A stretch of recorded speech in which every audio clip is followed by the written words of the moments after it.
that time in England where it's really, really cold and everyone's getting sick. So I'm about to make some fire cider with all these lovely ingredients. And all you need is a glass jar with a lid.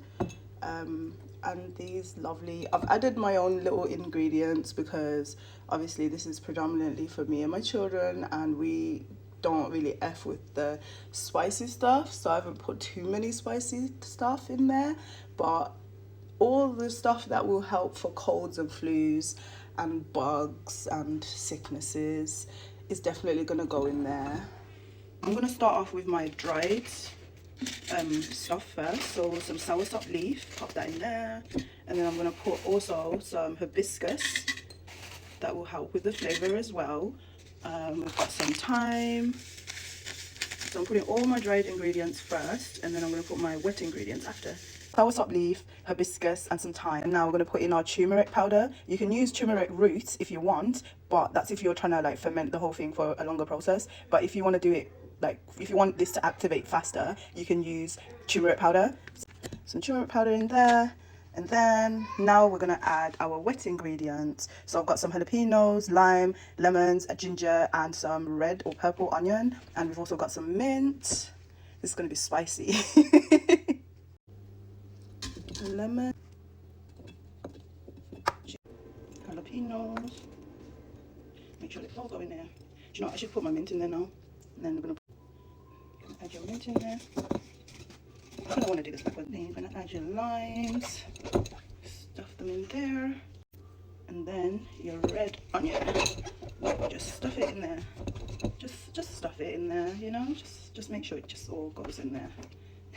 We're not done yet because we're going to add some cinnamon as well, and if you have black pepper, add some black pepper to activate all of this. And you can also use honey as well. If you have some manuka honey, then great, you can use that. If not, it's still fine, just use whatever honey you have, and then just add that to your mix, and then let that sip down. You can see it's flowing down. We're going to just add our apple cider vinegar to.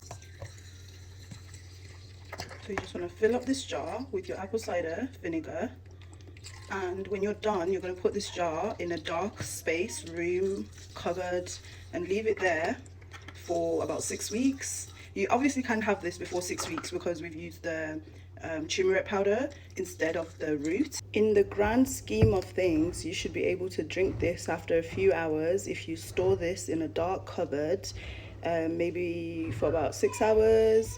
And if anyone is coming up with a sickness or a cold or flu, like a small shot of this and they should start feeling better. This is actually quite good to start drinking before the cold months, in preparation for flu season. But yeah, we're not getting sick this year. No flu shots for us. But yeah, if you want to avoid getting the flu vaccination, I'm not saying don't do it, but if you don't want to, I suggest you try this.